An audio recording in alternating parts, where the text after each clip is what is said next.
This is Hidden Killers with Tony Bruschi. Here now, Tony Bruschi. There are some stories that haunt a city because they never really end. Ellen Greenberg is one of them.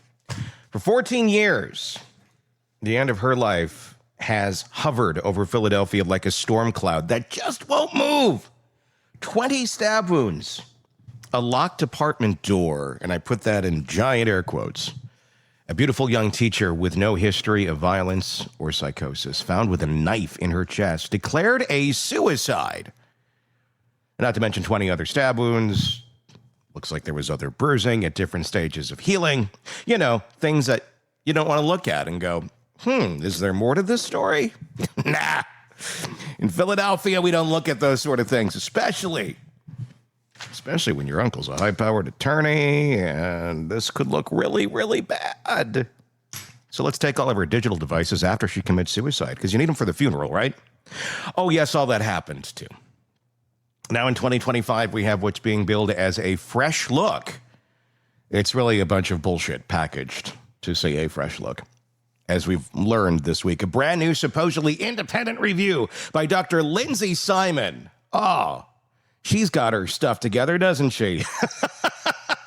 The chief medical examiner of Philadelphia, who also believes that someone stabbing themselves 20 times independently with bruises in various stages of healing, and no investigation, and a man who has no evidence that he broke down a door other than claiming he did, that was locked from the inside, is right.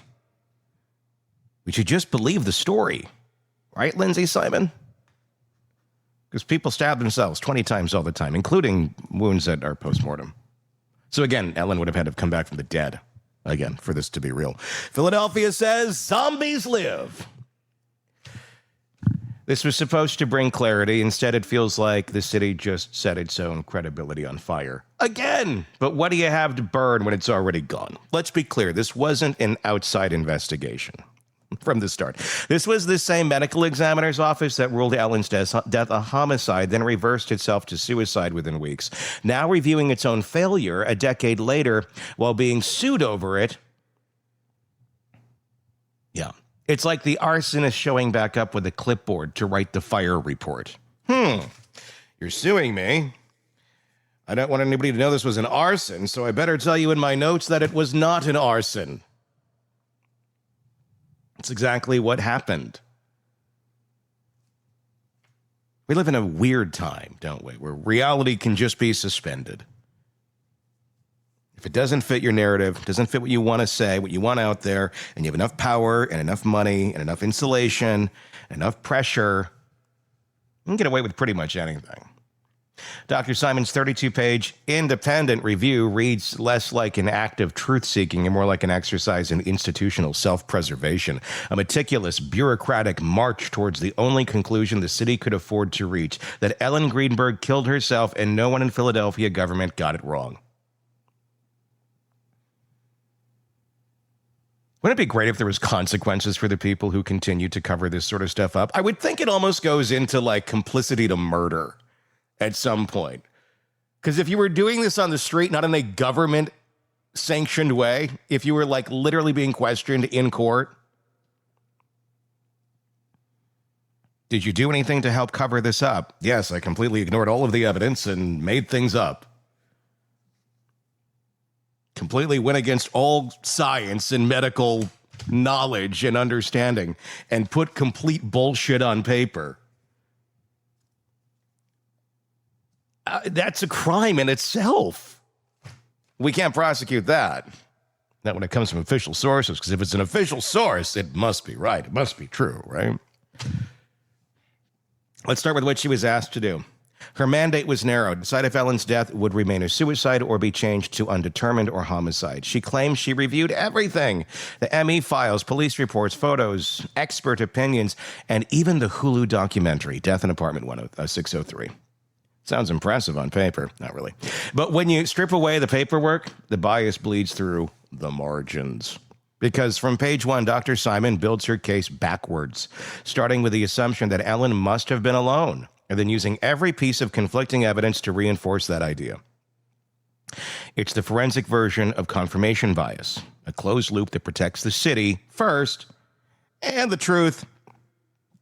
Who needs the truth when you don't want to get sued? Second. Let's talk about the locked door. This detail has been weaponized for years. The supposed proof. No one else could have entered the apartment. Dr. Simon acknowledges conflicting accounts, but somehow manages to resolve it by treating the most convenient version as fact. She notes the medical examiner's original investigator reported two versions of the events, one where the fiancé was alone when he broke the door, another where the apartment staff witnessed it. She admits the records don't say who actually confirmed that. Then she just picks the version that helps, like a choose-your-own-adventure.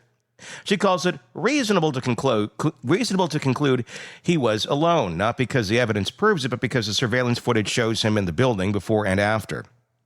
It's not reasoning, that's reconstitution for comfort. But the thing is, it doesn't play into the rest of your narrative. The same goes for the blood evidence. She writes that the scene showed no sign of struggle, that all the blood was confined to the immediate vicinity, and the knife in Ellen's chest matched the overturned knife block. Then she jumps to a breathtaking conclusion that the absence of more blood splatter or a messy struggle supports suicide. In other words, because Ellen didn't spray enough blood on the walls, she must have stabbed herself. That logic would make sense only if you ignore how fast a stab to the aorta can incapacitate someone and how often crime scenes look deceptively clean after quick, targeted violence. But it fits the city's preferred story, so it stays. Then there's the autopsy. Dr. Simon agrees with the original findings. 20 stab wounds, now revised to 23. They've added more after she identified 3 that were missed. I don't know how you miss these sort of things. It's your one job, but okay. She concludes that many are clustered on Ellen's neck and back, areas almost no suicide victims ever target, but insists they could be self-inflicted. That word could becomes the lifeline of the report. Every implausible injury becomes merely unusual, not impossible. Every inconsistency becomes a variation. It's the language of plausible deniability, not science. The spinal cord wound is the most stunning example. Earlier reports, including forensic pathologist Dr. Wayne Ross and neuropathologist Dr. Lucy Rourke, found that the injury to Ellen's cervical spine could have incapacitated her. That wouldn't mean she couldn't have delivered the rest of the wounds herself. Dr. Simon's answer? She calls it an artifact, an accidental puncture made by the coroner's probe during autopsy, that it wasn't really there to begin with, even though it was. And if we say maybe this happened, well, then it must have happened, right? That explains her stabbing herself after she was incapacitated and couldn't have possibly done it. Sure. A 1 in a million coincidence that just happens to erase the single finding that undermined the suicide theory. Magic. Magic. If you want to get away with murder, go to Philadelphia. This is where the circular reasoning tightens its noose. If you remove every finding that points towards homicide, bruises, neck hemorrhages, spinal injury, and dismiss them as artifacts, what's left? Well, a version of events that can only end one way. The city clearing itself to blame. Because that's most important. You want to be right. Especially when you have a lawsuit against you. And a lot of people with microscopes and microphones screaming, I think you're lying. Even Ellen's bruises, more than 30 across her body, some fresh, some healing, waved away. Dr. Simon concludes they're just incidental contact from activities of daily living.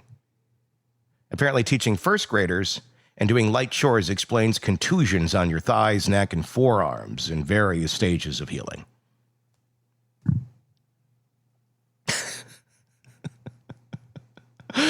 It's insane. This whole thing is insane. When you're given a mandate that says this thing better, make us look good, it's probably going to look good. A kind of stretch should disqualify you from yoga, let alone forensic science.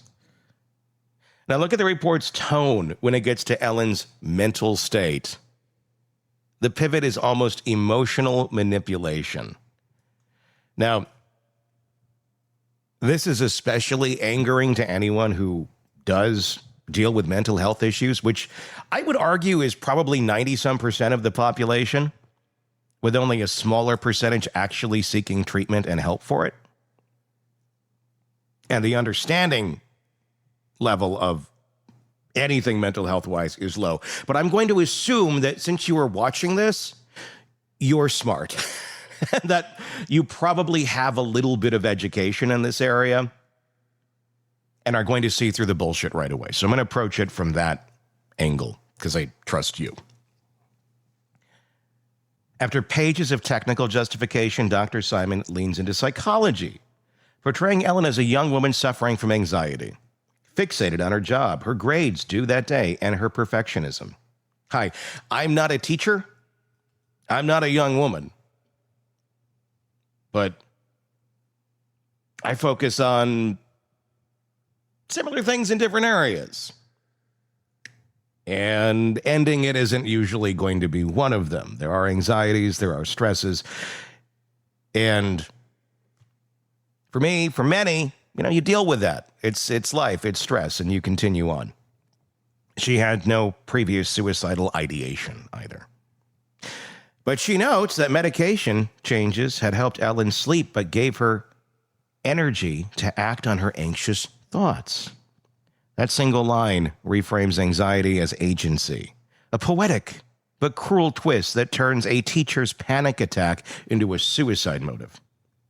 Now, mention that Ellen had just texted her friends hours earlier, joking about pregnancy cravings and complaining about paperwork. Not despair, not self-esteem, not goodbye.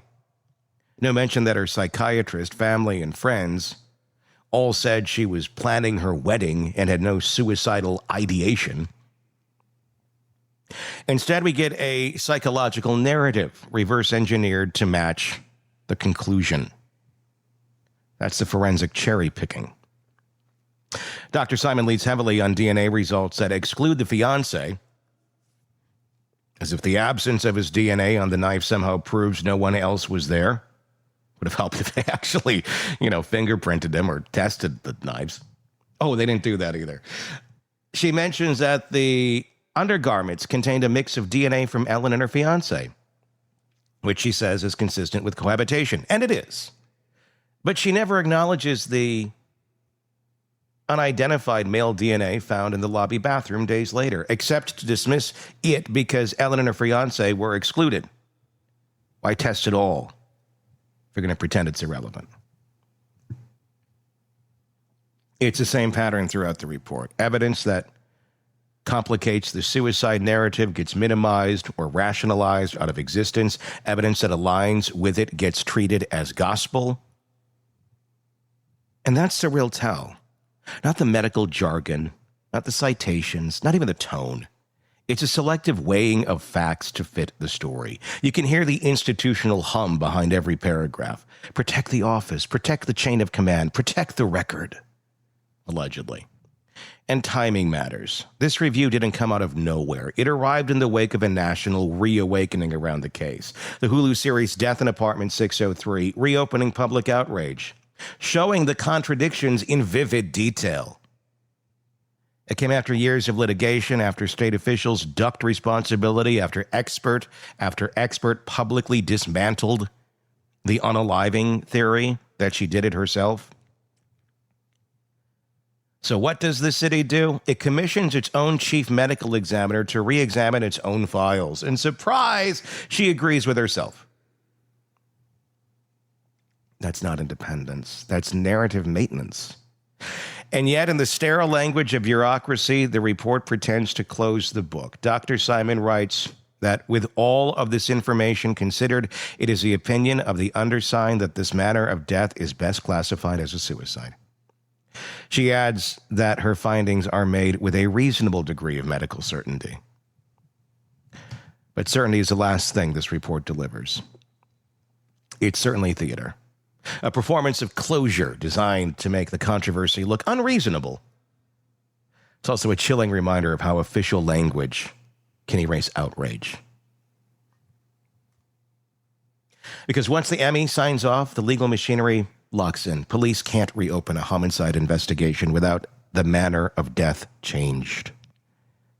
So by defending the label that she did it herself, Philadelphia didn't just preserve its reputation, it effectively shut the door on justice for good. And maybe that's the point. If the city admits the medical examiner's office was wrong, that the death of a healthy, engaged 27-year-old woman was mishandled from the start, it opens the door to more lawsuits, accountability, and public humiliation. But to double down, better to drown the paperwork than to confess to a cover-up. So what we're left with is a case that looks on the surface like closure, but underneath, it's the same uneasy silence it has always been. Because for every sentence of Dr. Simon's bullshit report that declares she did it herself, there's another unanswered question whispering, how? How does someone stab themselves 23 times, as you've now noted, including in the back of the neck, including post-mortem? How does a locked door become proof instead of a problem? How do we accept a finding that so neatly absolves every authority connected to it? The truth is, Ellen Greenberg deserves better than the bureaucratic neatness. She deserves real answers, not academic gymnastics. And the people of Philadelphia deserve to know that when a death defies logic, their own institutions won't twist logic to match the paperwork. Because this isn't just about one woman in a locked apartment. It's about what happens when the system investigates itself and calls it justice. And when you read the report, you can feel it. The science isn't wrong. The system is. Give me your thoughts in the comments section on YouTube. If you're not already there, search Hidden Killers with Tony Bruski and you'll find us, as we will continue to cover this story until justice is found. Want more on this case and others? Then press subscribe now and don't miss a moment of true crime coverage from Tony Bruski and the Hidden Killers podcast.